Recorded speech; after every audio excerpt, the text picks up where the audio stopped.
Hi everybody, my name is Mrs. Erickson and I'm excited to read to you today. My job here at Legacy is to talk a lot about math, which I love, and I get a chance to come into lots of different classrooms and work with you in small groups down in our intervention office. Today I'm going to go ahead and read this book called Equal Schmeequal. I chose this book because, as you all know, it's about math. You can probably tell by the title. So let's get started reading Equal Schmeequal.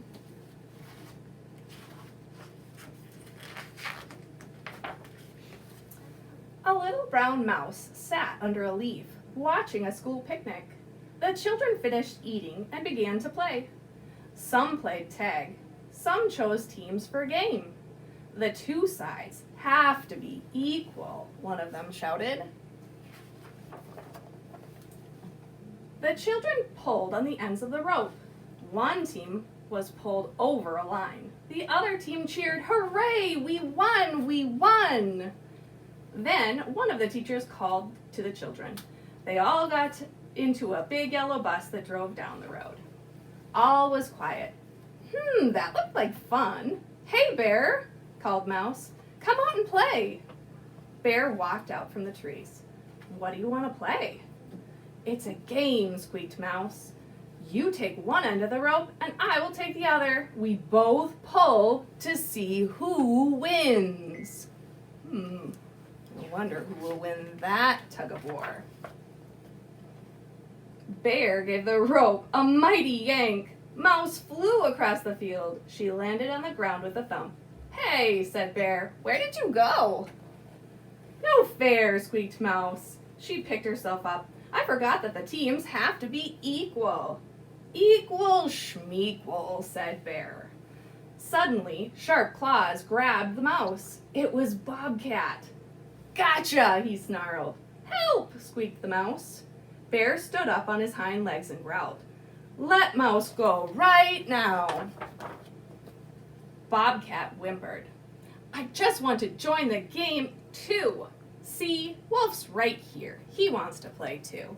Wolf stepped out into the open. Mouse brushed off her fur. She said in her bravest voice, "Of course you guys can play. Everyone can play as long as the teams are equal." "Equal schmeequal," said Bear. He reached into one of the trash cans and pulled out a half-eaten sandwich. Rabbit hopped into the field. "Can we play too?" Rabbit asked.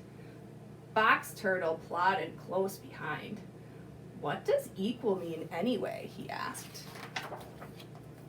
"Equal means fair," explained Mouse.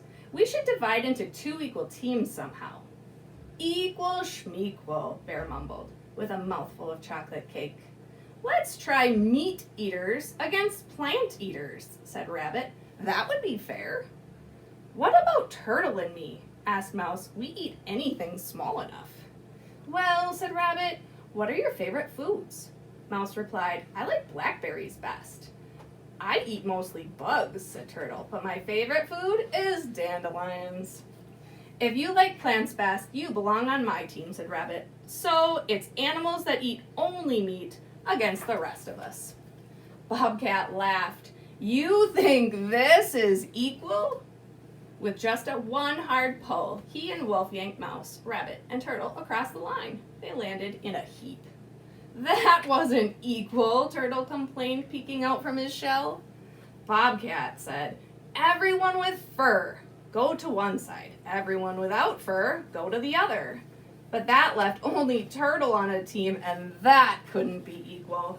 "Does anybody know what halves are?" Rabbit asked. "I've heard the farmer talking about halves." "Halves are what you get when you make two groups with the same number," Mouse said. "We can't make halves because there are 5 of us." Just then, Mouse saw hooves behind a bush. "Hey," she said, "maybe Deer will want to play. Then we can make halves." Deer slowly stepped out of the woods. "It looks like fun," she said, "but I want to keep an eye on Wolf and Bobcat. I'll pull from behind them." The animals lined up, 3 on one side and 3 on the other. They pulled, but once again, Mouse, Rabbit, and Turtle were easily dragged over the line. No fair, complained Rabbit. They're all big and we're all so small, so it isn't equal at all. You're right, said Mouse. The numbers are equal, but that doesn't make the teams equal. Equal schmequal, Bear exclaimed, finishing off a piece of pizza. The animals scowled at each other. Everyone began talking at the same time. It's no fair, you're so much bigger. You're just mad because you lost. You don't care if the teams are equal as long as you win. Mouse sat by herself and tried to think of a new idea. She tapped a tiny foot and twirled a whirly whisker. Listen, said Mouse. Listen up, she said louder. I have an idea. The animals stopped fighting. Well, said Bobcat, what's your great idea? I thought that instead of equal numbers, she explained, our teams could have equal weights. We could use the seesaw to figure it out. Look, said Mouse. When what's on your side of the seesaw is equal to what's on my side of the seesaw balances. You can tell because it's straight across. Okay, said Turtle, let me go on first since I can't jump. He walked to the end of the seesaw, touching the ground. I'll get on the other side, Wolf said. Wolf jumped onto the center of the seesaw. He made his way to the end. Turtle was lifted high into the air. He looked down a long way to the ground and tried not to be scared. Deer got up on Turtle's side. Their side sank down, and Wolf rose up into the air. I'm next, shouted Bobcat. He got into Wolf's side, but Wolf and Bobcat together were still up in the air. With a mighty hop, Rabbit landed in front of Bobcat. Now the seesaw was almost balanced. Come on, shouted Rabbit. You're the last one, Mouse. Mouse scampered up next to Deer. The seesaw teetered back and forth before resting perfectly straight across. The teams were finally balanced. We did it! We're equal, Mouse squeaked. Then Bear looked up from his crumbs and ran over, roaring, Wait for me! He jumped on, and down went the side of the seesaw with a bump. Deer, Mouse, and Turtle went flying into the air. Oops, said Bear. I guess it's not equal anymore. We can get this right, Mouse said cheerfully. Let's try again. Bear got on first. Bear sat on one end with the other end high in the air. Bobcat offered to get on the high side next. If I fall, I'll land on my feet. Cats always do. The rest of the animals got on. Each one made Bear's side lift a little. Finally, all of the animals were on except for Mouse. Come on, shouted Rabbit. We're almost equal. Mouse jumped onto the middle of the seesaw. Bear's side was higher, so she walked toward him. The seesaw was perfectly balanced. They jumped off one by one and picked up the rope. Bear and Mouse were on one side of the line, and the other animals were on the other. Okay, said Mouse. Now the teams have equal weight. Whichever team pulls the other across the line wins. Bear and Mouse pulled. Turtle, Rabbit, and Bobcat, Wolf, and Deer pulled back. I'm bigger than all of you, said Bear. I'll win. Come on, said Rabbit to her teammates. There are more of us. Pull harder. They pulled and tugged, but neither team could move an inch. What if no one can win? Asked Rabbit. Suddenly they heard a loud buzzing overhead.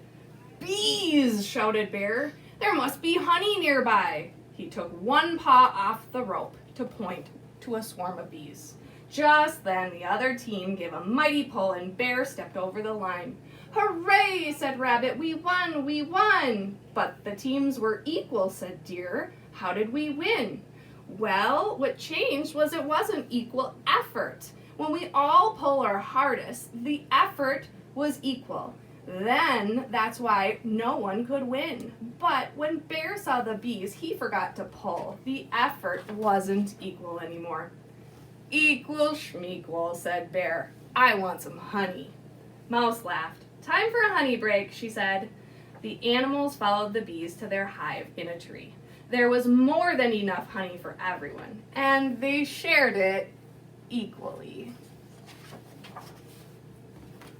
So one of the reasons why I chose this book is because in math, it's important that we have an understanding of the word equal, meaning the same as. When we use the equal sign, we have to make sure that both sides of our equal sign are the same amount.